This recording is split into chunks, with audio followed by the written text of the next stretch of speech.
ಬರೆದ ಆ ಕವಿತೆಯನ್ನು ನಿನ್ನ ವಶಪಡಿಸಿಕೊಂಡೆಯ ಸುವರ್ಣನ್ ಮಗನ. ನೀನು ಅವಳನ್ನು ವಶಪಡಿಸಿಕೊಂಡ ಮಾತ್ರಕ್ಕೆ ಈ ನೀನು ದೊಡ್ಡ ಒಮ್ಮಿರೋ ಎಂದು ತಿಳಿಬರಲೇ. ಈ ಪ್ರದೀಪ ಮನಸ್ಸು ಮಾಡಿದರೆ ಕವಿತೆಯಂತ ಸಾವಿರ ಹೆಣ್ಣುಗಳನ್ನು ಕ್ಷಣದಲ್ಲಿಯೇ ತಂದು ನಿಲ್ಲಿಸಬಲ್ಲ. ಬೇರೆ ಹೆಣ್ಣುಗಳು ಬೇಕಾಗಿಲ್ಲ. ಕವಿತೆ ನೀನು ನನಗೆ ಬೇಕು ಕಣೆ, ನೀನ್ ಬೇಕ. ರಕ್ತದ ಕೌರವೇ ಹರಿದರು ತಿಂಕಲ್ಲ, ಹಿಡಿದ ಹೊಟ್ಟ ಮಾತ್ರ ಬಿಡುವನಲ್ಲ. ಈ ಮಿಡಿದ ರೋಷದ ವಿಷಕಾರಿ ಪ್ರದೀಪ.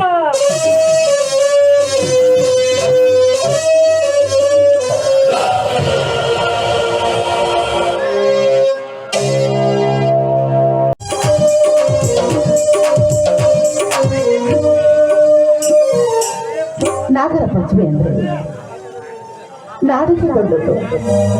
ಈ ನಾಗರ ಪಂಚಮಿ ಬಂತು ಅಂದ್ರೆ ಹೆಣ್ಣು ಮಕ್ಕಳಿಗೆ ಎಲ್ಲಿದೆ ಸಂತೋಷ ನೋಡಿ. ಯಾಕಂದ್ರೆ ಅದರಲ್ಲಿ ಹೊಸದಾಗಿ ಮದುವೆಯಾದ ಹೆಣ್ಣು ಮಕ್ಕಳಿಗೆ ಎಲ್ಲಿದೆ ಸಂತೋಷ. ಯಾಕಂದ್ರೆ ತವರು ಮನೆಯವರು ಕರೆಯೋದಕ್ಕೆ ಬರ್ತಾರೆ. ನಾವು ಕೂಡ ತವರು ಮನೆಗೆ ಹೋಗಬೇಕೆನ್ನುವ ಆತುರದಿಂದ ಕಾಯ್ತಾನೆ ಇರುತ್ತಾರೆ ಎಲ್ಲ ಹೆಣ್ಣು ಮಕ್ಕಳಿಗೆ. ನಾನು ಕೂಡ ಆ ಭಾಗ್ಯ ಬೇಡಿಕೊಂಡು ಬಂದಿಲ್ಲ. ಯಾಕಂದ್ರೆ ನನ್ನ ತಂದೆ ತಾಯಿ ಕೂಡ ಇದ್ದಿದ್ರೆ ನನ್ನನ್ನು ಕರೆಯೋದಕ್ಕೆ ಬರ್ತಿದ್ರು. ಅದಕ್ಕೆ ನಾನೇ ಬರೋದಲ್ಲಿ ಇಲ್ಲ ಅಂತ ಕಾಣಿಸುತ್ತೆ.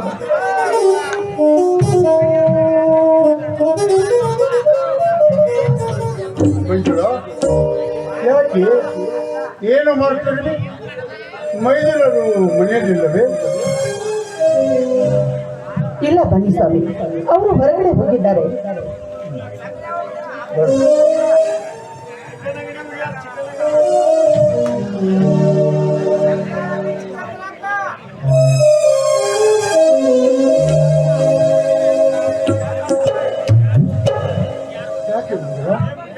ಇನ್ನು ತಮ್ಮಂದಿರು ಬರಲಿಲ್ಲ ಬಲ್ಲ.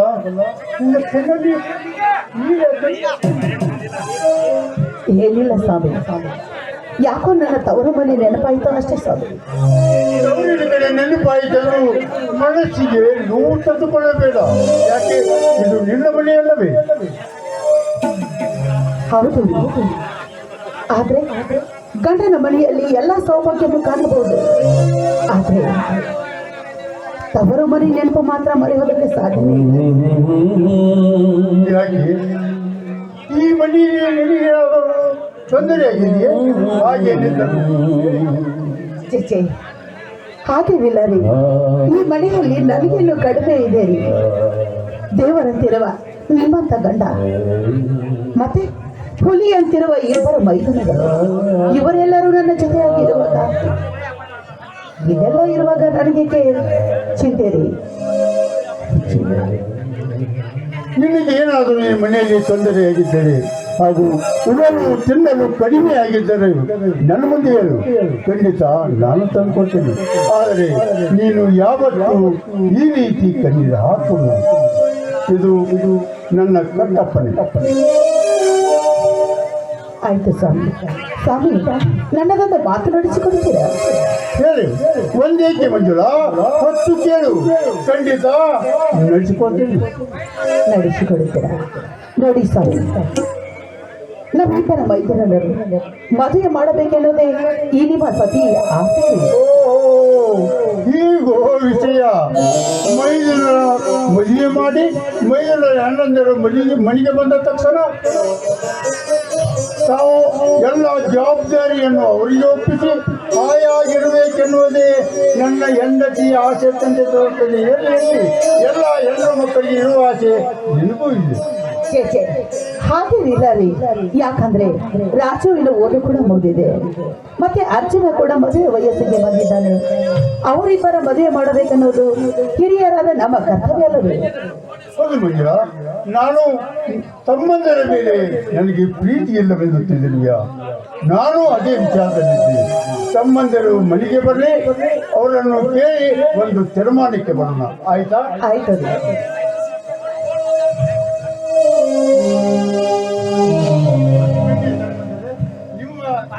ಬಗ್ಗೆನೇ ವಿಚಾರ ಮಾಡ್ತಿದ್ದೇನೆ.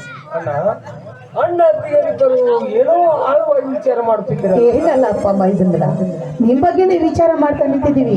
ನಿಮ್ಮ ಅಣ್ಣ ನಾನು ಕೂಡಿ. ಏನಮ್ಮ ಅದು ಅಂತ ವಿಷಯ? ಏನಿಲ್ಲಪ್ಪ, ಆದಷ್ಟು ಬೇಗ ನಿಮ್ಮ ಮದುವೆ ಮಾಡ್ಬೇಕಂತ ನಾವಿಬ್ಬರು ನಿರ್ಧಾರ ಮಾಡಿದ್ದೀವಿ. ಇನ್ನು ಕೆಲವು ದಿನಗಳು ಕಳೆಯುತ್ತೆ.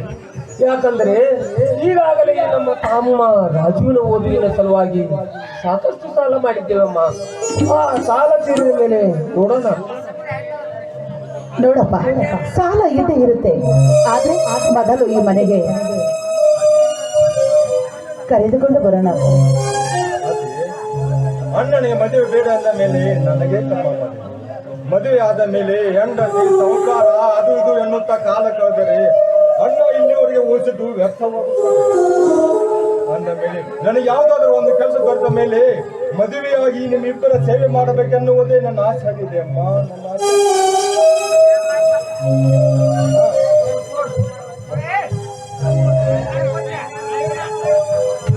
ಸರ್ಪೋಷ್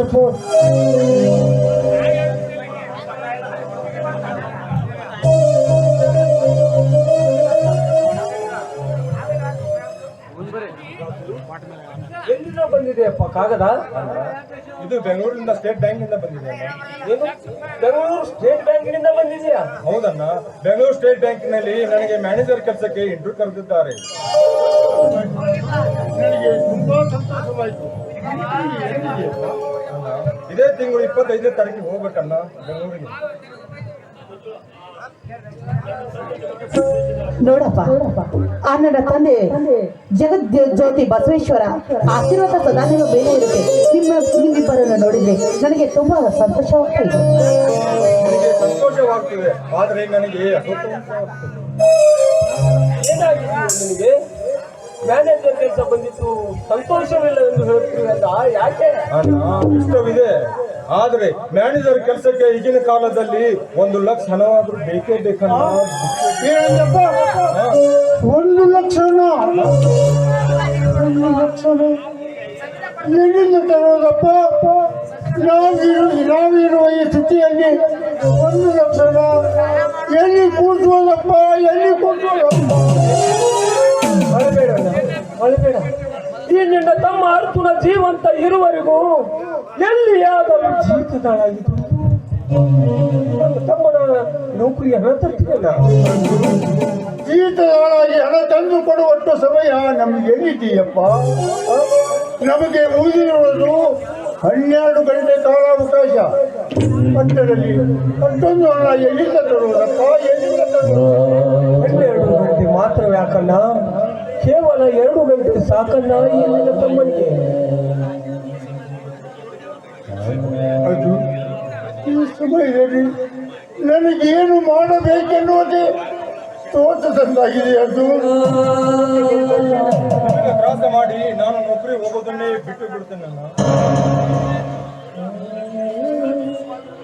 ಯಾಕಪ್ಪ ರಾಜು, ಸುಖ ದುಃಖಗಳೆಲ್ಲ ಬರುವುದು ಸಹಜ. ನೋಡಿ, ಇದಕ್ಕೆಲ್ಲ ನೀನು ತಲೆ ಕೆಡಿಸಿಕೊಳ್ಳಬೇಡಪ್ಪ. ದೇವರು ಒಂದಿಲ್ಲ ಒಂದು ದಾರಿ ತೋರಿಸುತ್ತಾರೆ. ಹಾ ನೋಡಿ, ಇವತ್ತು ನಾಗರ ಪಂಚಮಿ. ನಾಗರಾಜನಿಗೆ ಹಾಲು ಎರೆದು ಸುಖದಿಂದ ಜೀವನ ಮಾಡೋಣ, ಏನಂತೀರಪ್ಪ? ನೀವು ಹೇಳಿದಂತೆ